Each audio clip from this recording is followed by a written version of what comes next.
이럴 수가 없습니다. 어떻게 한국만이 유일하게 구조에 나설 수 있었을까요? 세계 최강의 역량을 자랑하던 영국 특수부대 SAS Special Air Service 침대는 결국 포기 선언을 하였고 프랑스 웨인 부대 역시 구조작전을 거부하였습니다. 이스라엘군과 독일군은 물론이고 심지어는 미군 자신들마저 희망을 내려놓은 상황이었습니다. 오직 대한민국만이 모두가 불가능하다고 단언했던 임무를 완수해냈습니다. 이 충격적인 사건은 한미동맹의 정의와 의미를 완전히 새롭게 정립하는 계기가 되었으며 지금부터 그 믿을 수 없는 72시간 동안의 기록을 상세히 공개하고자 합니다. 저는 미아프리카 사령부에서 15년 동안 작전 장교로 복무하며 사하라 일대의 대테러 작전을 총지휘해온 마크 앤더슨입니다. 2024년 5월 그날 역시 여느 때와 다름없이 계획대로 진행되어야 할 작전이었습니다. 5월 14일 새벽 4시 저는 모로코 카사블랑카에 위치한 전방 지휘소에서 작전 모니터를 예의주시하고 있었습니다. 화면에는 리비아 국경 인근 사하라 사막 깊숙한 곳에서 실행 중이던 샌드스톰 작전이 실시간으로 중계되고 있었습니다. 스콧 밀러 중령이 지휘하는 델타포스팀 18명이 국제 테러 조직의 비밀 캠프를 급습하는 핵심 작전이었죠. 목표 제압 완료, 인질 구출 성공, 현재 철수 준비 중입니다. 무정의를 통해 들려온 밀러 중령의 음성은 침착했습니다. 완벽에 가까운 작전이었습니다. 인질 5명 전원이 무사히 구출되었고 테러리스트 12명이 사살되었으며 아군 피해는 전무했습니다. 저는 안도의 한숨과 함께 커피를 한 모금 마셨습니다. 수고했습니다, 밀러.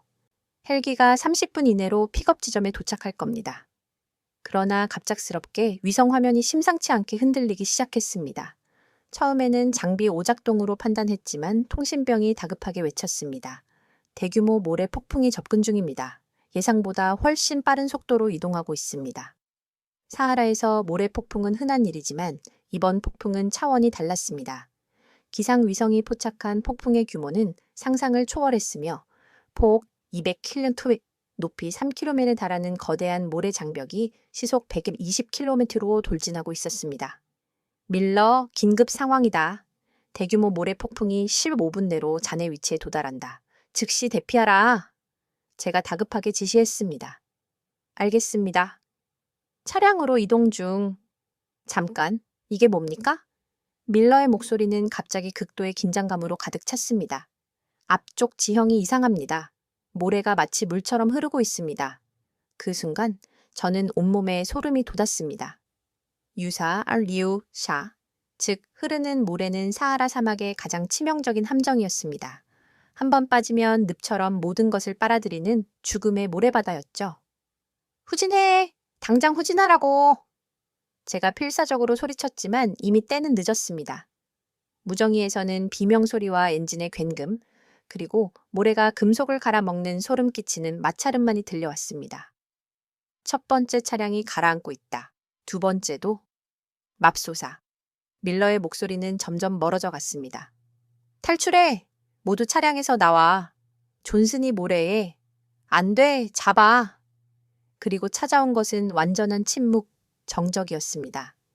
거대한 모래구름에 가려 위성화면 역시 아무것도 보여주지 않았습니다. 밀러, 응답하라. 누구든 대답해. 제가 무정의에 대고 절박하게 외쳤지만 돌아오는 것은 오직 모래바람 소리뿐이었습니다. 약 10분 후 폭풍이 지나가고 위성화면이 다시 선명해졌을 때 저희가 목격한 광경은 충격 그 자체였습니다. 4대의 군용 차량이 있던 자리에는 거대한 모래 구덩이만이 남아 있었고 병사들의 흔적은 어디에서도 찾아볼 수 없었습니다. 저는 즉시 비상 프로토콜을 발동했습니다. 코드 레드, 샌드스톰 팀, 실종. 모든 가용 자산을 동원하여 수색 및 구조를 시작하라. 구조 헬기 2대가 긴급 출동했지만 현장에 도착한 조종사의 보고는 절망적이었습니다. 시야 확보 불가능, 잔류 모래 폭풍이 계속되고 있습니다. 고도를 낮추면 엔진에 모래가 유입될 위험이? 잠깐, 뭔가 보입니다. 희망이 생겼습니다. 하지만 다음 순간 들려온 말은 더 큰 충격이었습니다. 사람이 아닙니다. 차량 잔해입니다. 완전히 모래에 뒤덮여 있고 맙소사? 여기 지형이 계속 변하고 있습니다. 모래가 살아있는 것처럼 움직입니다. 첫 번째 구조 시도는 시작조차 하기 전에 좌절되었습니다. 헬기는 연료 부족으로 귀환해야 했고 지상 구조대는 아예 접근조차 할 수 없었습니다. 유사지대의 정확한 위치를 파악하는 것도 불가능했습니다. GPS 신호는 모래 폭풍의 정전기로 인해 교란되었고 여러 상 카메라는 섭씨 50도가 넘는 사막 표면 온도 때문에 전혀 쓸모가 없었습니다. 6시간이 경과했을 때 기적과 같은 일이 발생했습니다. 미약하지만 분명한 조난 신호가 포착된 것입니다. 그것은 모스부호였습니다. 생존자 15명, 위치 불명, 물 부족, 신속구조 요망. 18명 중 15명, 이미 3명은 저는 그 생각을 애써 떨쳐버리려 했습니다. 지금은 살아남은 사람들을 구출하는 것이 최우선이었으니까요. 하지만 가장 큰 문제는 위치 파악이었습니다. 신호는 잡히지만 정확한 좌표를 알 수 없었습니다. 사하라 사막은 남한 면적의 90배에 달하는 광활한 모래바다이며 그곳에서 15명을 찾는 것은 정말로 모래사장에서 바늘찾기나 다름없었습니다. 설상가상으로 기상청에서 경고가 날아왔습니다. 앞으로 72시간 내에 추가 모래 폭풍이 예상됩니다. 이번 폭풍은 이전보다 훨씬 강력할 것으로 보입니다. 72시간, 그것이 우리에게 남겨진 시간이었습니다. 그 안에 그들을 찾아내지 못한다면 사하라는 그들을 영원히 삼켜버릴 것이었습니다. 구조작전이 본격적으로 개시된 것은 실종 8시간 후였습니다. 저는 긴급 작전 회의를 소집했고 화상으로 연결된 펜타곤 상황실에는 합참의장을 비롯한 군 수뇌부가 모두 모여 있었습니다. 제가 지도를 가리키며 현재 상황을 보고했습니다. 마지막 교신 위치를 중심으로 반경 50km를 수색 범위로 설정했습니다. 하지만 모래 폭풍으로 인한 지형 변화를 고려하면 실제 수색 범위는 이보다 훨씬 광범위해질 수 있습니다. 합참의장이 물었습니다. 구조대의 현황은 제60공수사단에서 차출한 구조팀 40명이 대기 중입니다. 블랙호크 4대와 치누크 2대를 투입할 예정입니다. 그러나 모두가 알고 있었습니다. 이것은 일반적인 구조 작전과는 차원이 다른 문제라는 것을요. 유사지대는 헬기 착륙이 불가능할 뿐 아니라 호버링 상태에서 로프로 내려가는 것도 극도로 위험했습니다. 모래가 계속해서 움직이고 있었기 때문에 발을 디디는 순간 빨려 들어갈 수 있었습니다. 첫 번째 구조대가 현장 상공에 도착한 것은 오후 2시였습니다. 구조대장 이든 벨소령의 목소리가 무정의를 통해 들려왔습니다. 현장 도착. 하지만 시야가 이곳은 정말 지옥 같습니다. 모래바람이 계속 불고 있어서 20미렌토 앞도 보이지 않습니다. 열화상으로 스캔해봐. 제가 지시했습니다. 이미 실시 중입니다만 잠깐 뭔가 잡혔습니다. 동쪽 26km 지점에서 열원이 감지됩니다. 인간의 청화 유사한. 아니, 너무 많습니다. 적어도 50개 이상의 열원입니다. 순간 희망이 솟아올랐지만 곧바로 실망으로 바뀌었습니다. 확인 결과, 그것은 낙타떼였습니다. 야생 낙타들이 바위 그늘에 모여 있었던 것입니다. 이런 식으로 귀중한 시간이 흘러갔습니다. 열원을 발견할 때마다 확인해 보면 동물이거나 뜨거운 바위였고 간혹 사람 같은 형체가 보여도 가까이 가면 신기루처럼 사라졌습니다. 해가 지기 시작하자 사막의 온도는 급격히 하강하기 시작했습니다. 낮에는 섭씨 50도를 넘던 기온이 밤에는 영상 5도까지 떨어졌습니다. 이러한 극심한 일교차는 탈수와 더불어 생존자들의 체력을 급속도로 소진시킬 것이었습니다. 야간 수색을 계속하겠습니다. 벨 소령이 보고했지만 저는 불안했습니다. 야간 비행은 더욱 위험했고 모래 폭풍이 산발적으로 발생하는 상황에서는 특히 그러했습니다. 밤 11시 악몽 같은 일이 발생했습니다. 메이데이! 메이데이! 엔진의 모래가 구조 헬기 한 대가 갑작스러운 모래 돌풍에 휩쓸려 엔진이 정지되었습니다. 조종사는 필사적으로 비상 착륙을 시도했지만 결국 추락하고 말았습니다. 다른 헬기 조종사의 비명 같은 보고가 들려왔습니다. 블랙호크 2호가 추락했습니다. 위치는 정확히 알 수 없습니다. 모래먼지가 너무 심해서 이제 구조해야 할 사람이 더 늘어났습니다. 추락한 헬기의 승무원 6명까지. 다행히 이들은 무전 연락이 되고 있었지만 역시 유사지대 근처에 불시착한 상황이었습니다. 24시간이 경과했을 때 두 번째 모스 신호가 도착했습니다. 생존자 13명, 2명 추가 사망, 물 떨어짐, 도움 절실. 또 2명이 저는 주먹을 불끈 쥐었습니다. 시간이 우리의 가장 큰 적이었습니다. 펜타곤에서 누군가 제안했습니다. 지상으로 접근하는 것은 어떻습니까? 이미 시도했습니다. 제가 대답했습니다. 하지만 유사지대까지 도달할 길이 없습니다. 가장 가까운 도로에서도 150km 이상 떨어져 있고 그나마도 모래에 묻혀 있습니다. 특수 제작된 사막용 차량이라 해도 그 거리를 주파할 수 없습니다. 절망적인 분위기가 회의실을 감쌌습니다. 세계 최강의 미군이 자국 병사 15명을 구출하지 못하고 있다는 현실이 모두를 압도했습니다. 새벽 4시 프랑스군으로부터 연락이 왔습니다. 우리가 도울 수 있습니다. 웨인 부대에 사하라 전문 부대를 파견하겠습니다. 프랑스 웨인 부대는 사하라 사막에서 100년 이상 작전을 수행해온 전설적인 부대였습니다. 희망이 다시 피어올랐습니다. 하지만 12시간 후 그들이 보낸 보고는 충격적이었습니다. 접근 불가, 유사지대가 예상보다 훨씬 넓고 불안정합니다. 우리 병사 3명이 모래에 빠졌다가 간신히 구조되었습니다. 이것은 자살 행위입니다. 프랑스군마저 포기했습니다. 그들조차 해내지 못한다면 대체 누가 해낼 수 있단 말인가요? 48시간이 지났고 세 번째 신호가 도착했습니다. 이번 신호는 더욱 약하고 간헐적이었습니다. 11명 살아 있다. 또 2명이 사막의 품에 안긴 것이었습니다.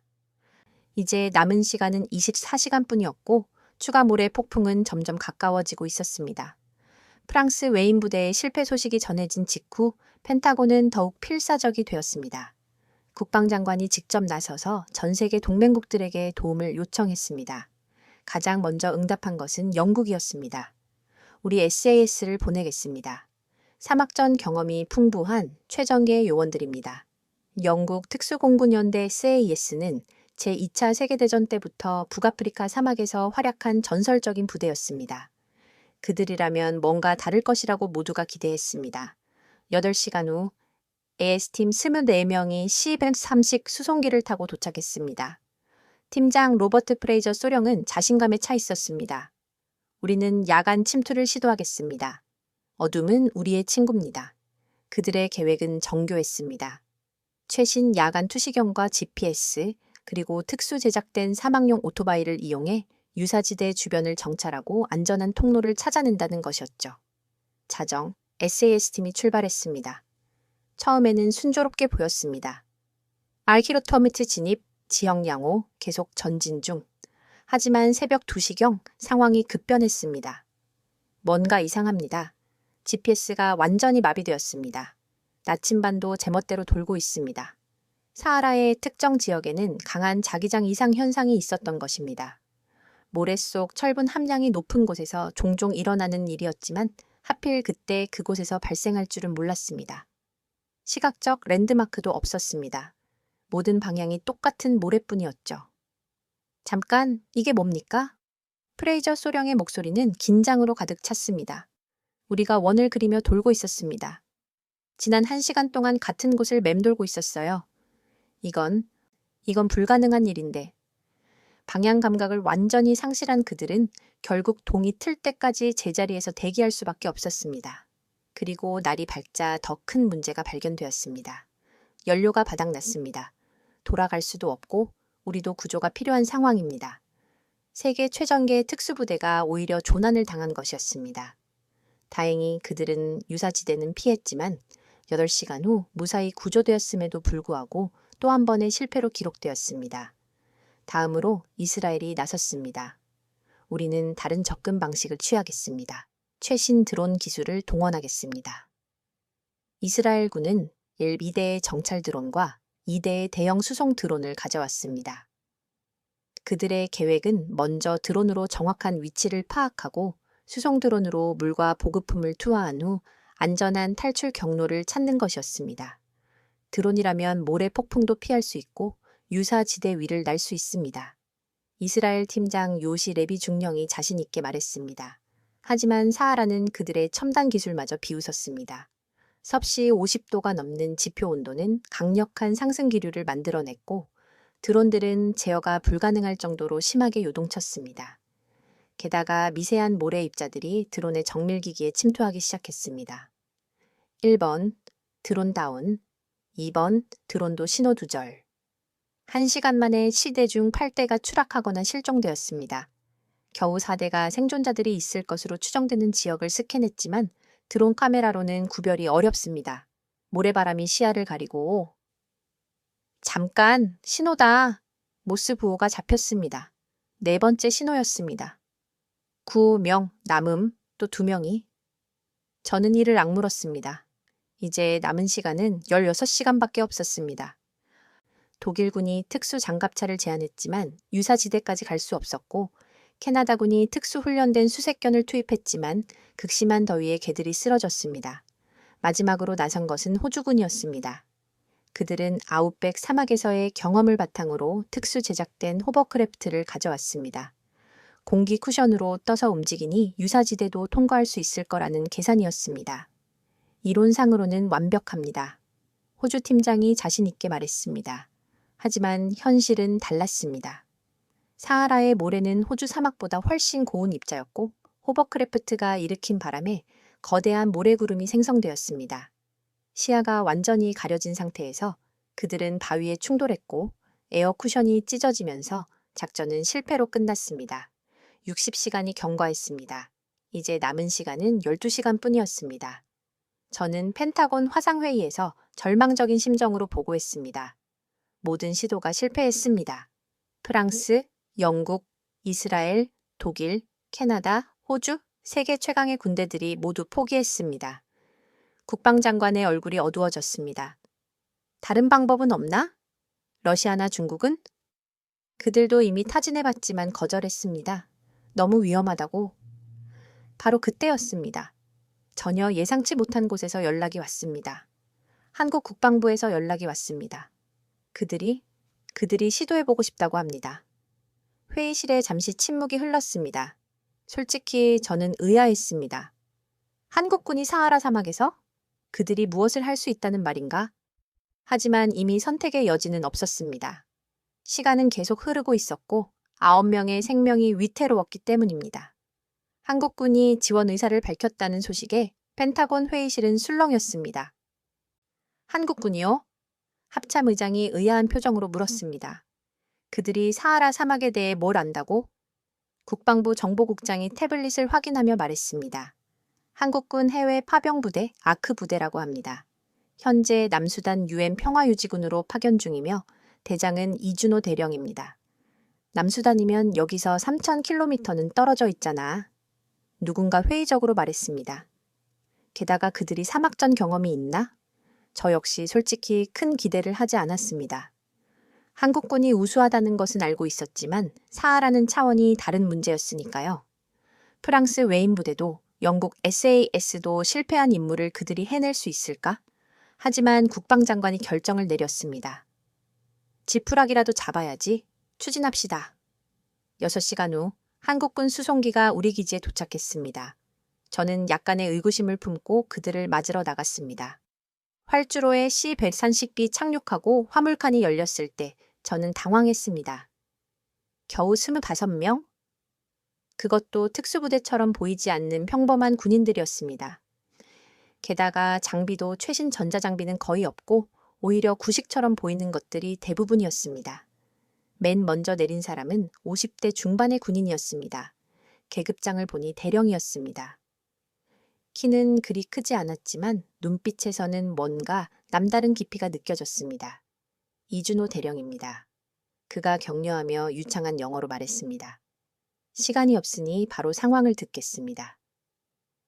저는 그를 작전실로 안내하며 지금까지의 경과를 설명했습니다. 놀랍게도 그는 기술적인 세부 사항보다는 엉뚱한 질문들을 했습니다. 이 지역에 베두인 부족이 있습니까? 네. 네. 하지만 그들은 이런 극한 지역에는 가지 않습니다. 그리고 마지막 모래 폭풍 전에 바람 방향은 남동풍이었습니다만 그게 왜 중요합니까? 이준호 대령이 지도를 자세히 들여다보더니 부관을 불렀습니다. 김 상사, 이리 와보게.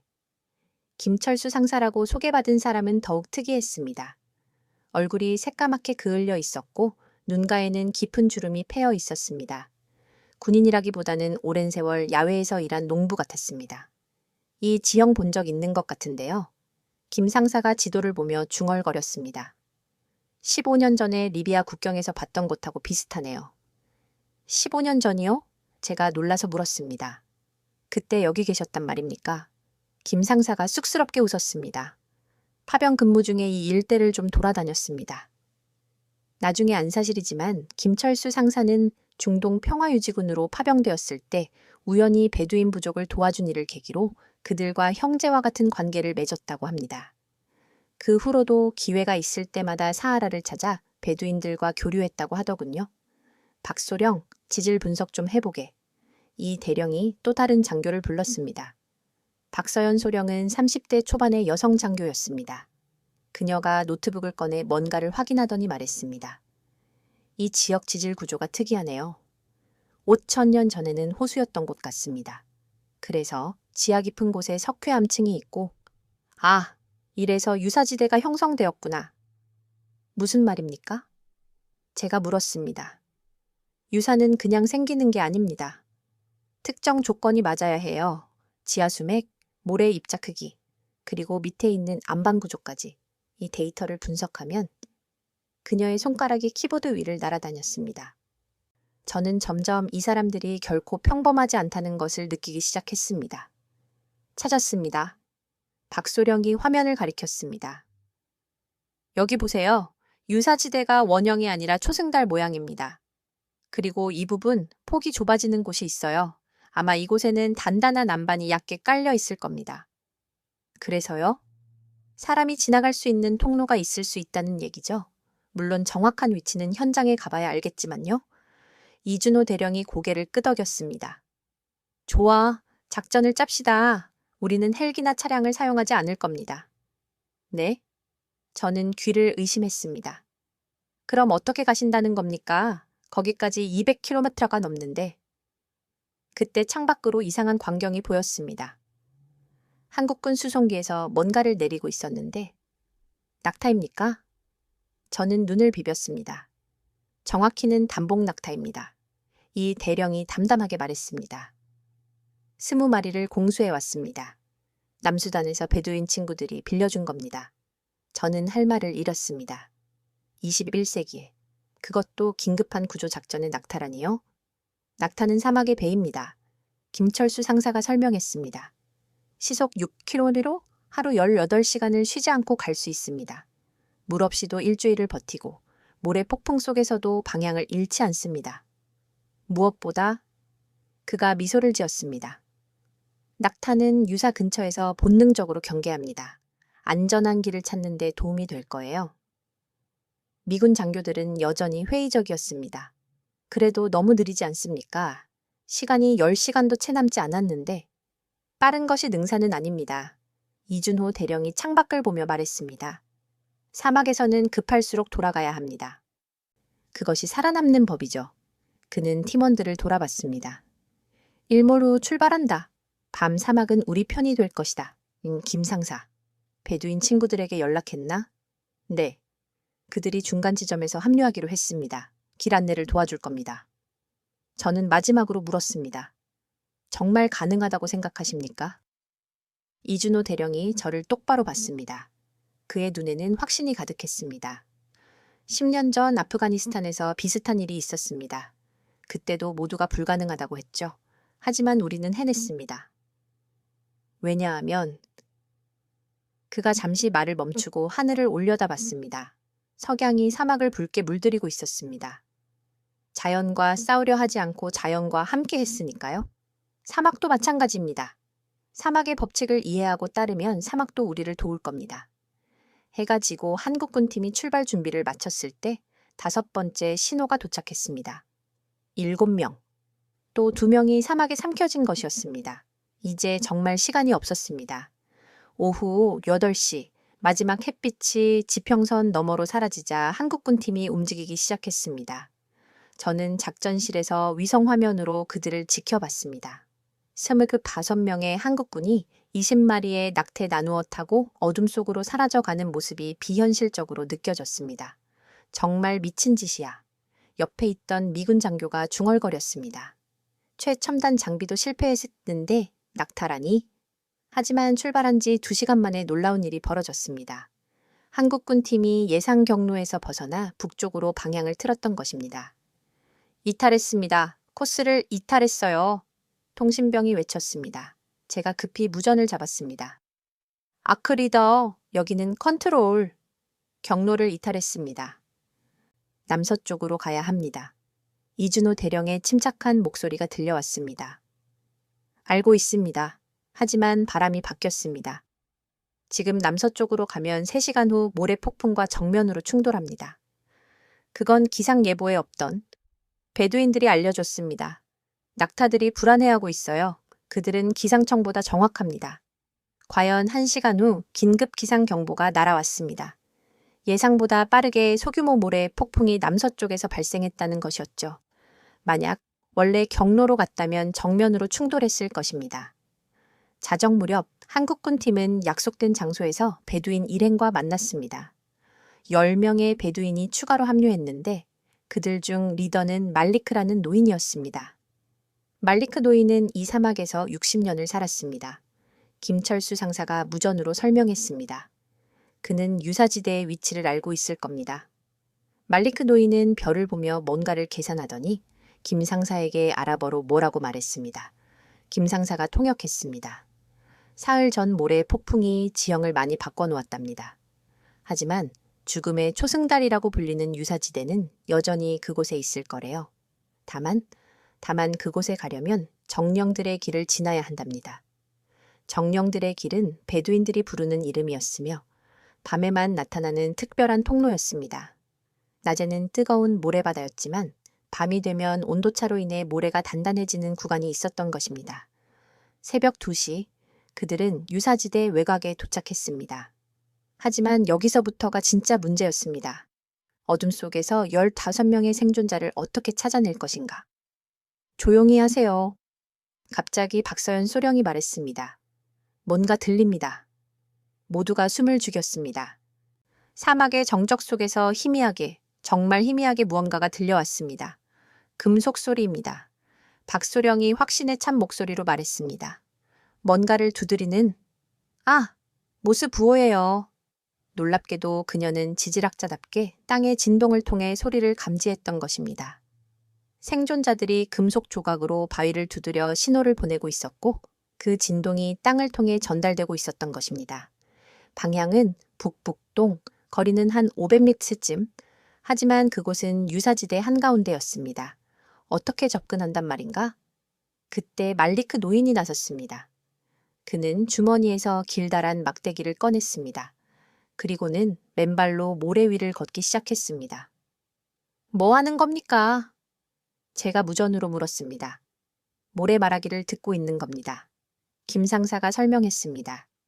발가락으로 모래의 밀도를 느끼고 막대기로 깊이를 재면서 안전한 길을 찾는 거죠.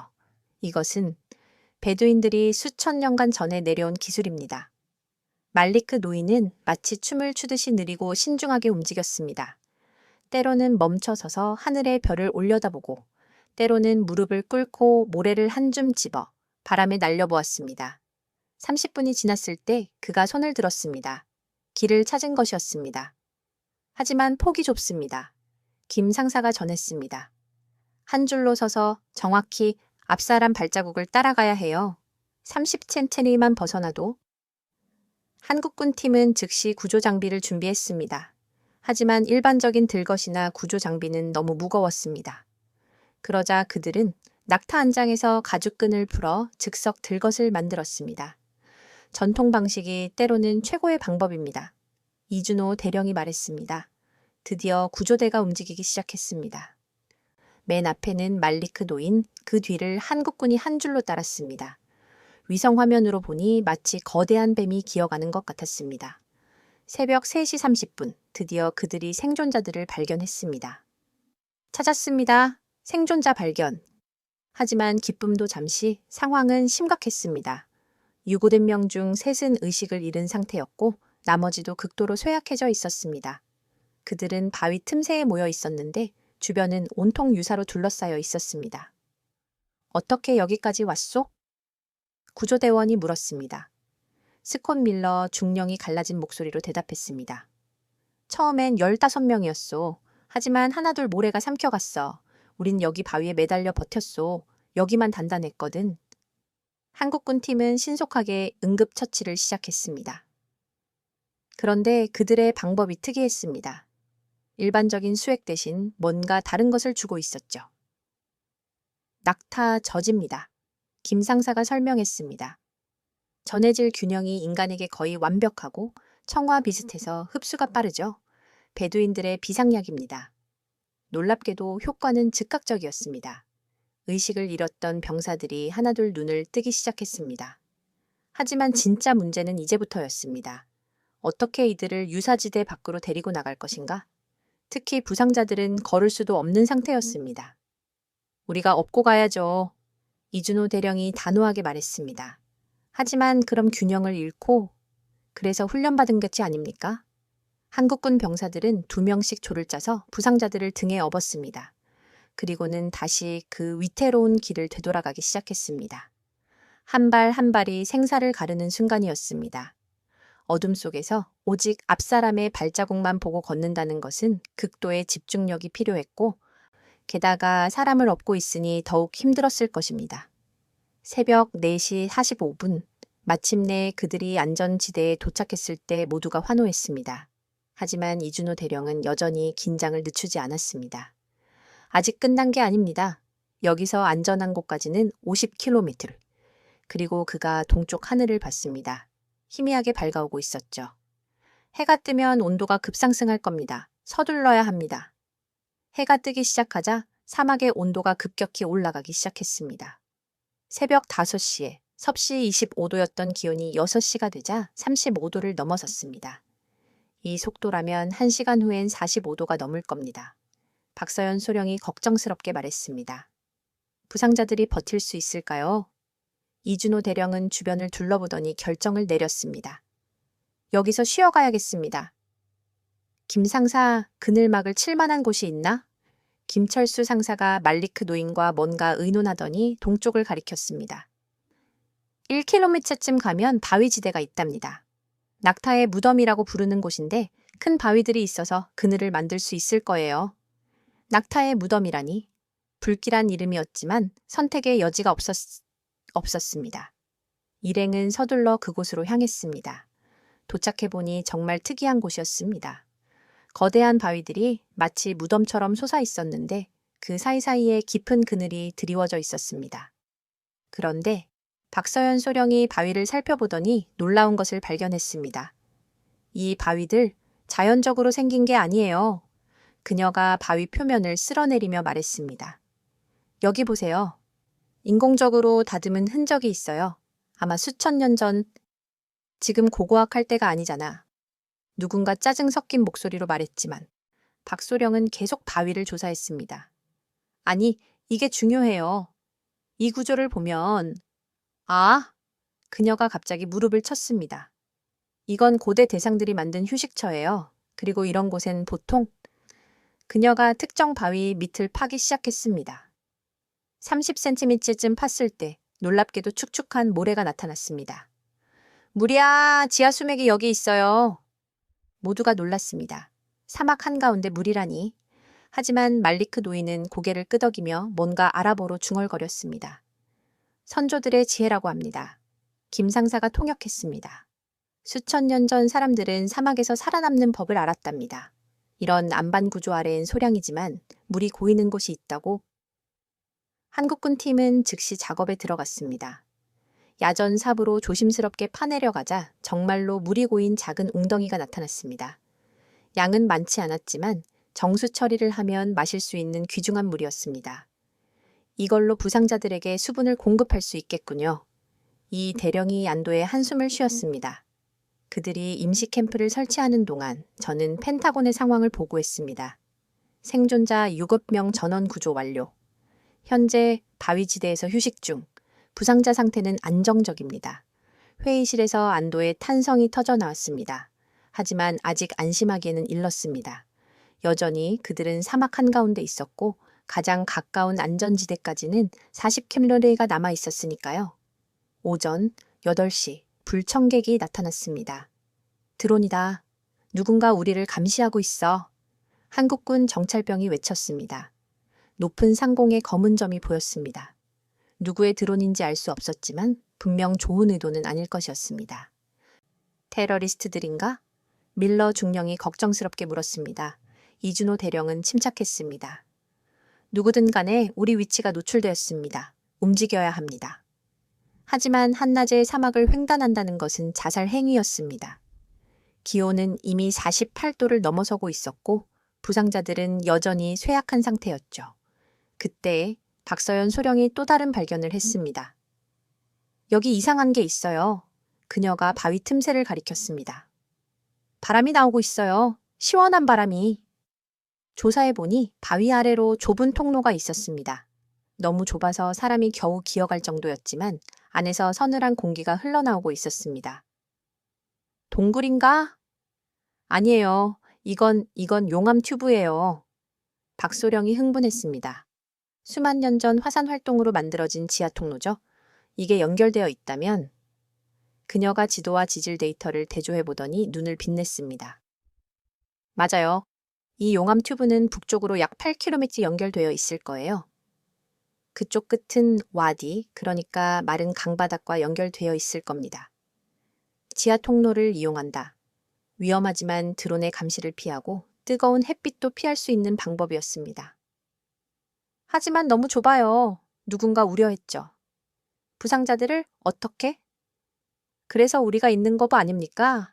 한국군 병사 하나가 말했습니다. 좁은 곳은 우리 전문이죠. 땅굴 훈련 많이 했잖아요. 한국군의 특성상 북한의 땅굴에 대비한 훈련을 많이 한다는 것을 저도 알고 있었습니다. 그것이 이런 곳에서 도움이 될 줄이야. 탐색조가 먼저 들어갔습니다. 30분 후 그들이 무전으로 보고했습니다. 통과 가능합니다. 중간에 넓은 공간도 있고 놀라운 게 있어요. 벽화가 있습니다. 고대 벽화가? 저는 믿기지 않았지만 그들이 보낸 사진을 보고 놀랐습니다. 동굴 벽면에 낙타와 사람들이 그려져 있었고 물결무늬 같은 것도 있었죠.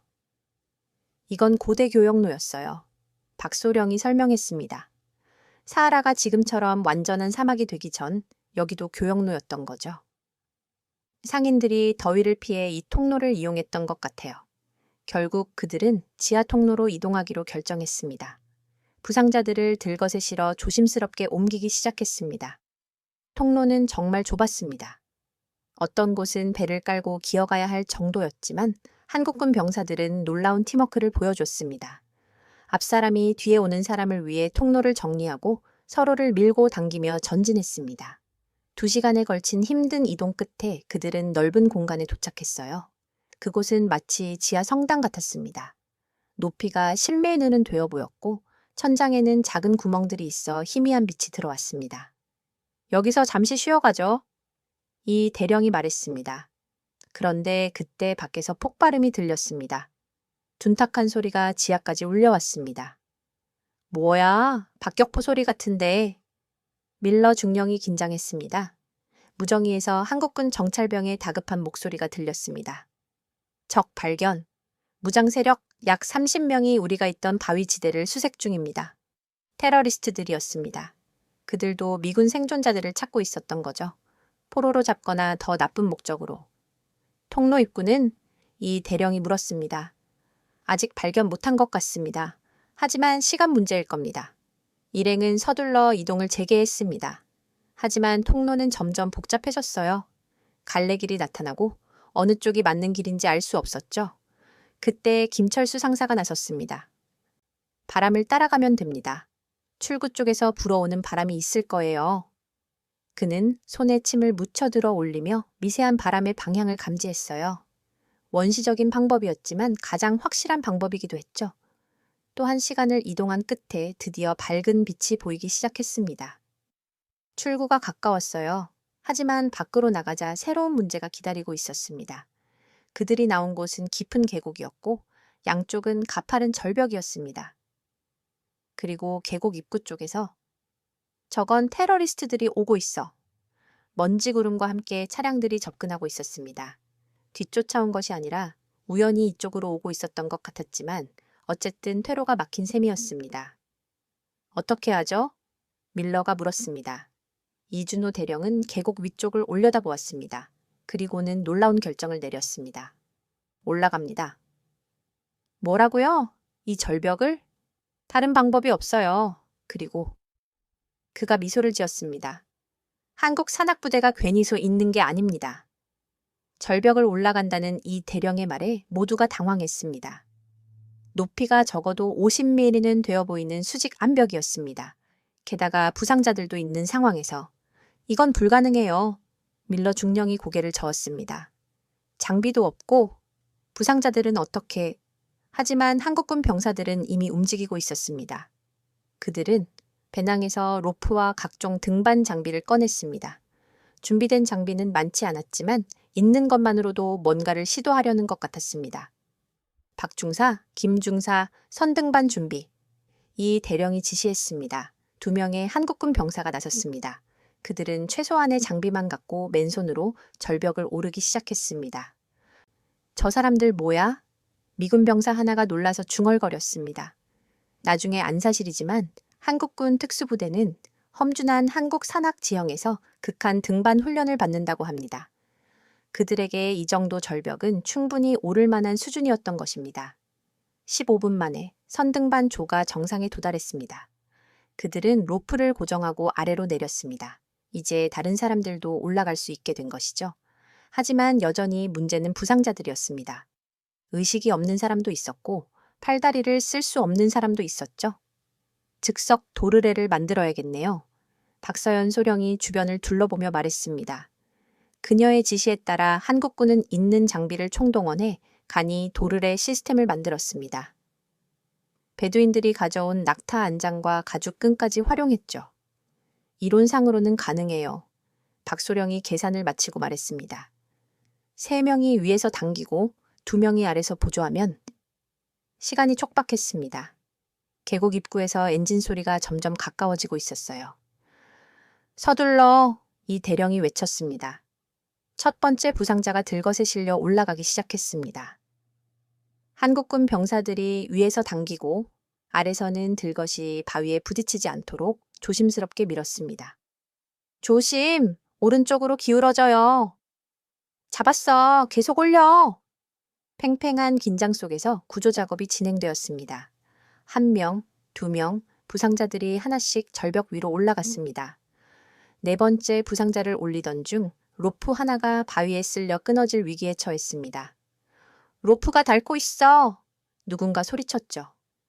순간 한국군 병사 하나가 자기 벨트를 풀어 로프에 감았습니다. 가죽 벨트가 로프와 바위 사이에서 완충 역할을 한 것입니다.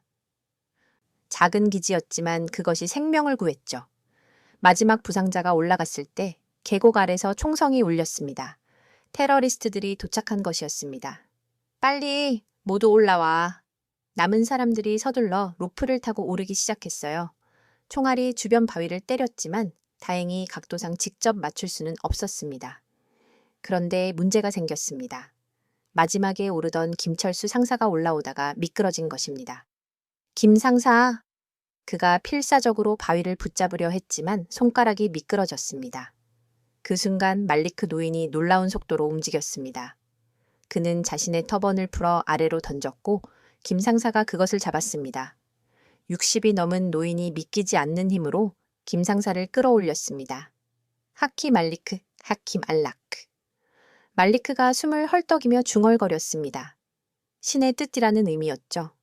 모두가 절벽 위에 올라섰을 때 아래서는 테러리스트들이 분노에 찬 고함을 지르고 있었어요. 하지만 그들은 올라올 방법이 없었죠. 이제 어디로 가죠? 밀러가 물었습니다. 이준호 대령이 북쪽을 가리켰습니다.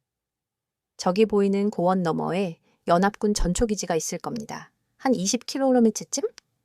20km이 평소라면 쉬운 거리였겠지만 지친 상태에서 부상자들을 데리고 가기엔 만만치 않은 거리였습니다.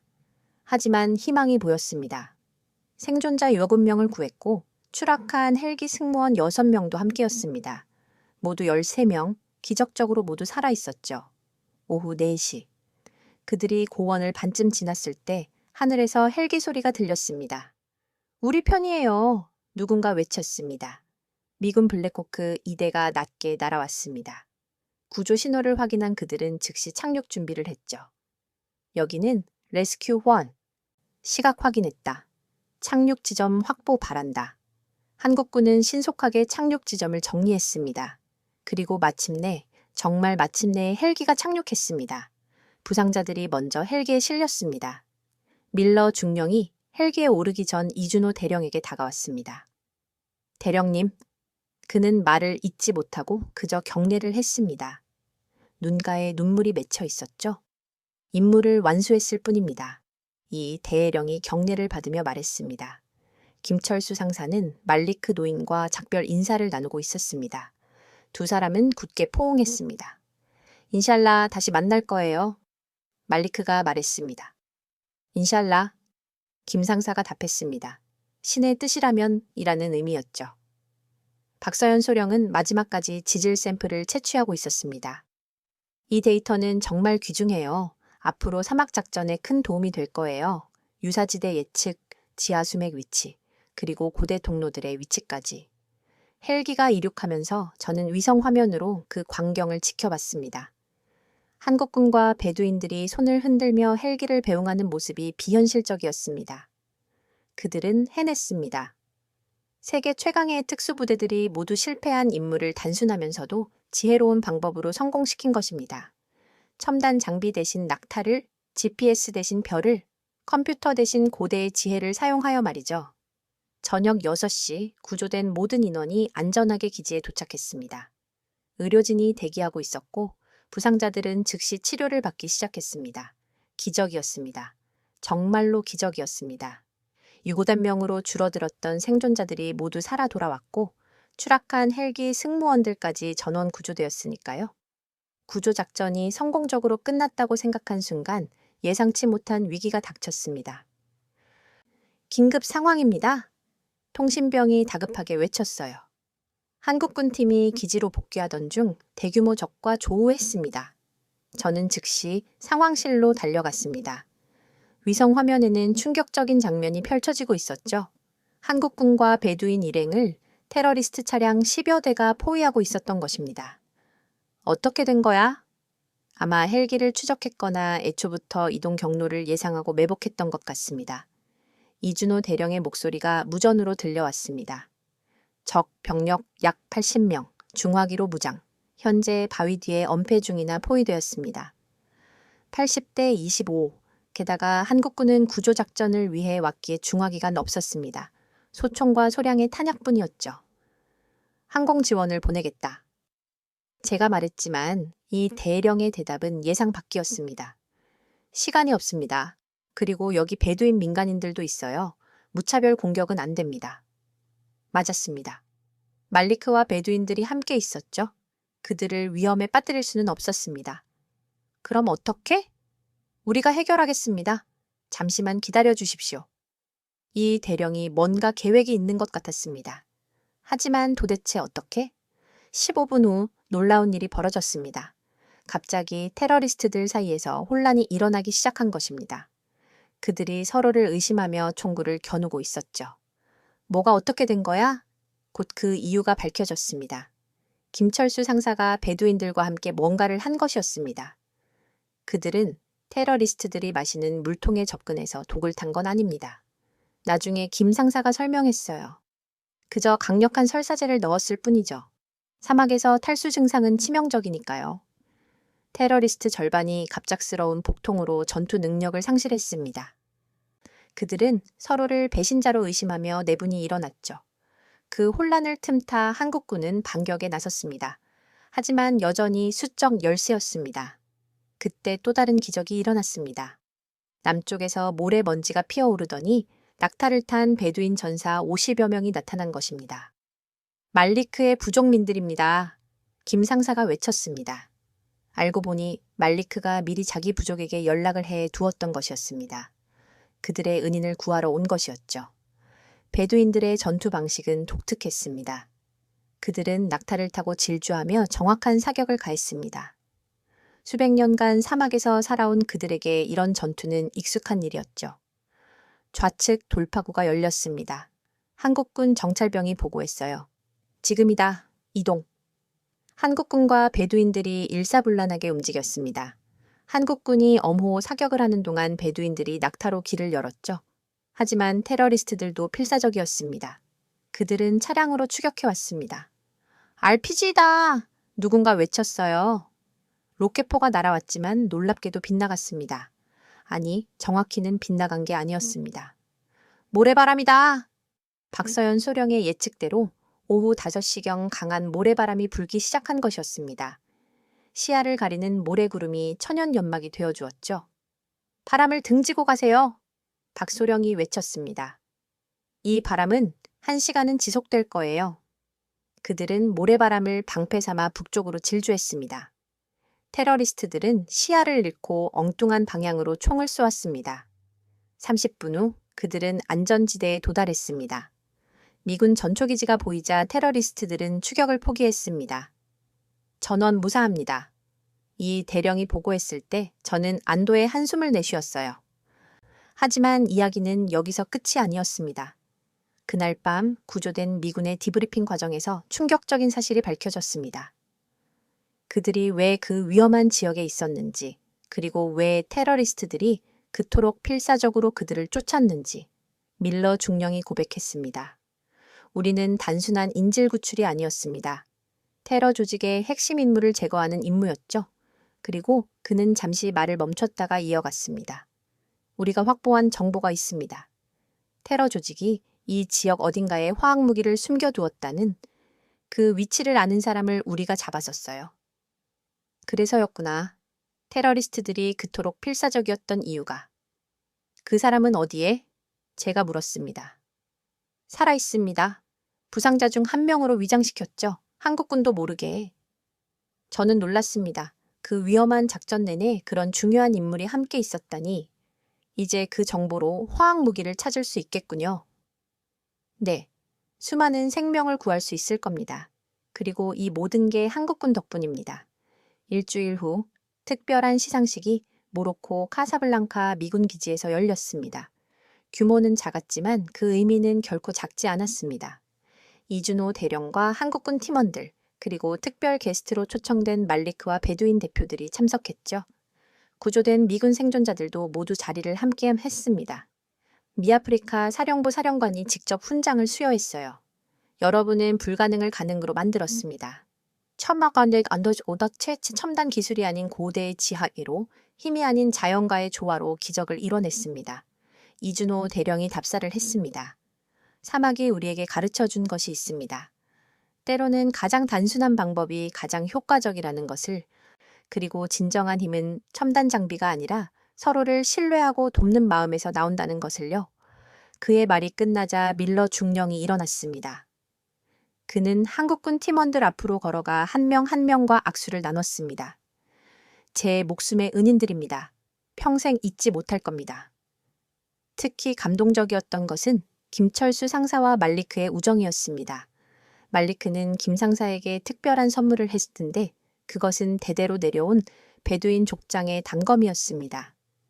이제 당신은 우리 부족의 명예전사입니다. 말리크가 말했습니다. 박서연 소령은 이번 작전을 통해 수집한 지질 데이터를 미군과 공유했습니다. 이 데이터는 앞으로 사하라 지역 작전에 혁명적인 변화를 가져올 겁니다.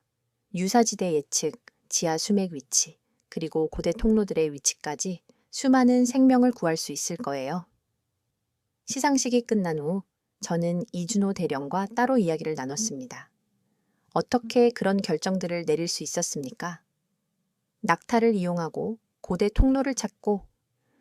그가 미소 지으며 답했습니다. 전쟁의 기술은 계속 발전하지만 전쟁의 본질은 변하지 않습니다. 손자병법에 이런 말이 있죠. 적을 알고 나를 알면 백전불태, 바이 찬부다이라고. 우리는 사막을 적으로 보지 않고 이해하려 했을 뿐입니다. 하지만 위험을 감수하셨잖아요. 미군도 우리를 위해 목숨을 걸었습니다. 한국전쟁 때도 그 이후에도 계속, 이번엔 우리가 보답할 차례였죠. 그의 말에 저는 가슴이 뜨거워졌습니다. 동맹이란 바로 이런 것이구나 싶었습니다. 며칠 후 밀러 중령이 제공한 정보로 테러 조직의 화학무기 저장고가 발견되었습니다. 수톤에 달하는 치명적인 화학무기가 압수되었고 수많은 생명을 구할 수 있었죠. 이 작전의 성공은 미군의 사막전 교리에도 큰 영향을 미쳤습니다. 첨단 기술 일변도에서 벗어나 현지 문화와 전통적 지혜를 활용하는 방향으로 변화하기 시작했어요. 한 달 후 저는 특별한 소식을 들었습니다. 한국군 아크 부대와 미군 특수부대 간의 합동 훈련이 정례화되기로 했다는 것이었습니다. 그리고 그 첫 훈련 장소는 다름 아닌 사하라 사막이었죠. 김철수 상사는 베두인 부족과의 연락 장교로 임명되었고 박서연 소령은 미군 지질 전문가들과 공동 연구를 시작했습니다. 무엇보다 이번 사건은 한미동맹의 의미를 되새기게 했습니다. 동맹이란 단순히 큰 나라가 작은 나라를 보호하는 것이 아니라 서로의 강점으로 서로의 약점을 보완하는 관계라는 것을 보여준 것이죠. 지금도 어딘가에서는 한국군과 미군이 함께 훈련하고 있을 겁니다. 서로에게서 배우며 더 강한 동맹이 되어가고 있겠죠. 그리고 사하라 사막 어딘가에서는 말리크와 그의 부족이 밤하늘의 별을 보며 그날의 이야기를 전하고 있을 거예요. 동방에서 온 전사들이 불가능을 가능으로 만든 이야기를 말입니다. 지금까지 사하라 사막에서 벌어진 기적 같은 구조작전 이야기, 깊은 감명을 받으셨기를 바랍니다. 세계 최강의 군대들이 모두 포기한 상황에서 한국군이 보여준 지혜와 용기는 척추의 첨단 기술보다 오래된 지혜가 힘보다 자연과의 조화가 더 큰 힘을 발휘할 수 있음을 입증한 사건이었습니다. 무엇보다 진정한 동맹이란 서로의 부족함을 채워주고 가장 어려운 순간에 기꺼이 위험을 감수하는 관계라는 사실을 다시 한번 확인시켜준 일이었죠. 이처럼 자랑스러운 대한민국 국군의 숨겨진 활약상을 더 많은 사람들이 알 수 있도록 지금 바로 이 영상을 주변에 공유해 주십시오. 우리가 얼마나 대단한 일들을 해내고 있는지 전 세계가 알아야 합니다. 만약 이 이야기가 여러분께 감동을 주었다면 채널 구독과 좋아요 버튼을 눌러주시길 부탁드립니다. 다음번에도 더 놀랍고 의미 있는 이야기로 찾아뵙겠습니다. 감사합니다.